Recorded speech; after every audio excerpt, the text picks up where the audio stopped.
ஆறாம் வகுப்பு தமிழ் இயல் 3 வாழ்த்து அறிவியல் ஆத்திச்சூடி எழுதியவர் நெல்லை சு. முத்து. அறிவியல் சிந்தனை கொள். ஆய்வில் மூழ்கு. இயன்றவரை புரிந்து கொள். ஈடுபாட்டுடன் அணுகு. உண்மை கண்டறி.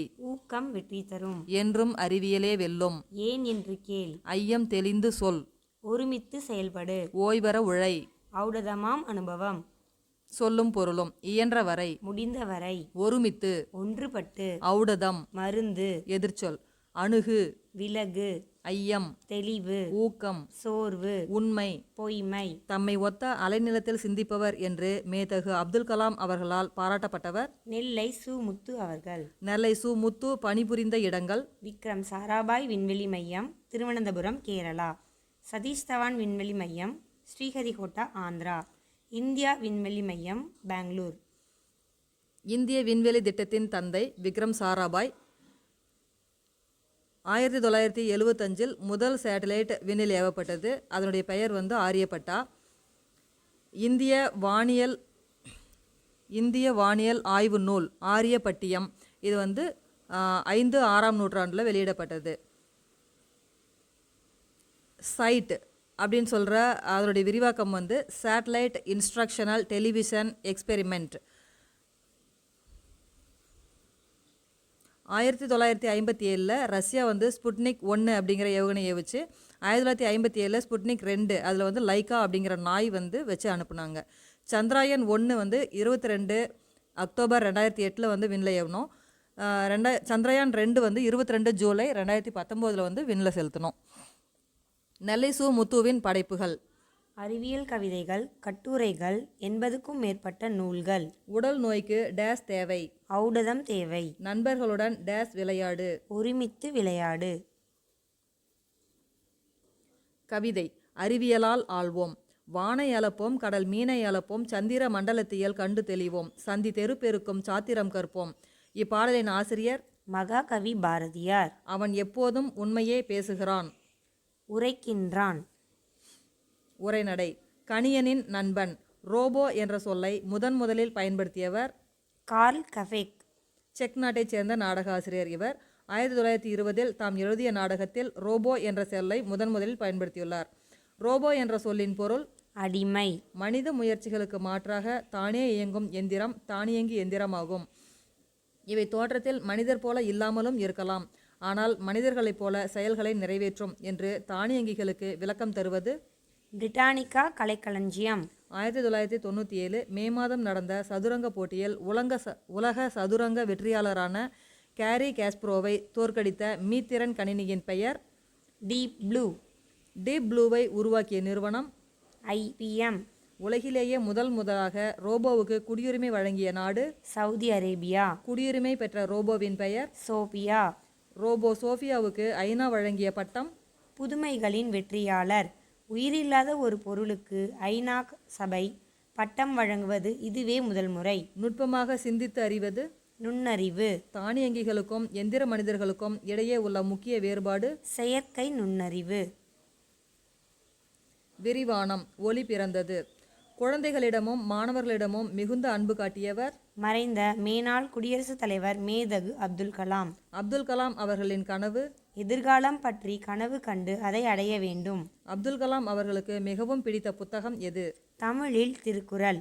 அறிவு அற்றம் காக்கும் கருவி, செருவார்க்கும் உள்ளளிக்கலாகா அரண் என்ற குறள் அவர் வாழ்க்கைக்கு வலு சேர்த்தது.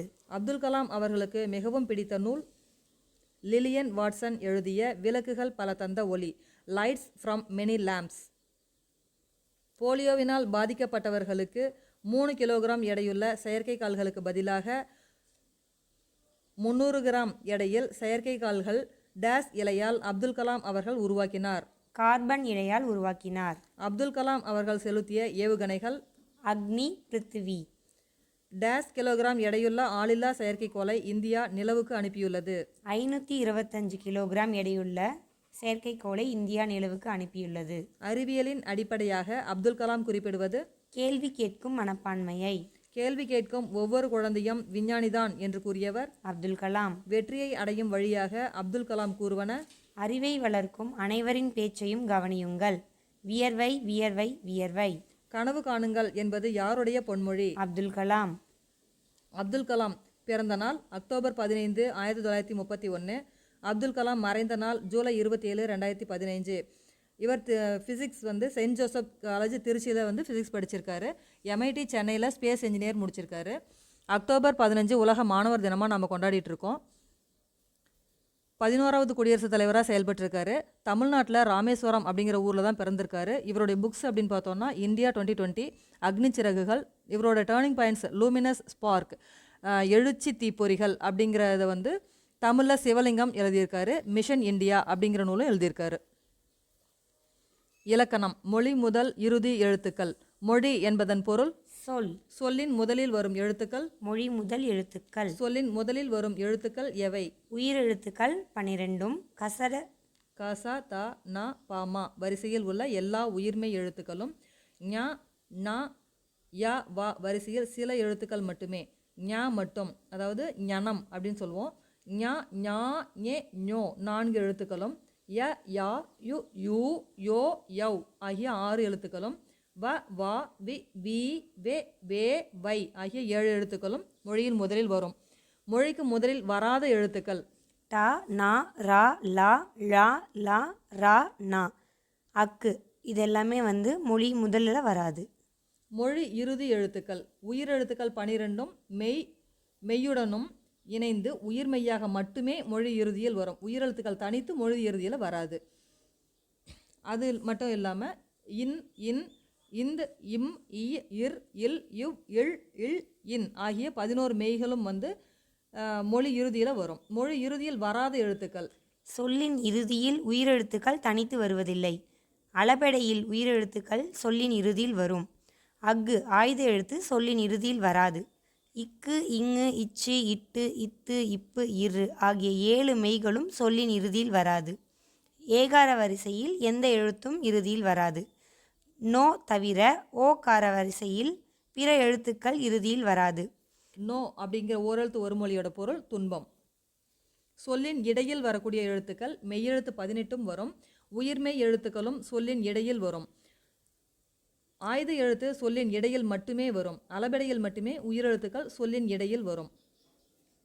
1928 பிப்ரவரி 28 அன்று ராமன் விளைவு வெளியிட்டார். ராமன் விளைவை முப்பட்டகம் வழியாக வெளியிட்டார். இந்தியாவிற்கு அறிவியலுக்கான முதல் நோபல் பரிசை பெற்றுத்தந்தது ராமன் விளைவு. தேசிய அறிவியல் நாள் பிப்ரவரி 28. 1987 முதல்ல தான் தேசிய அறிவியல் தினமாக பிப்ரவரி 28 வந்து நம்ம கொண்டாடிட்டு வரோம்.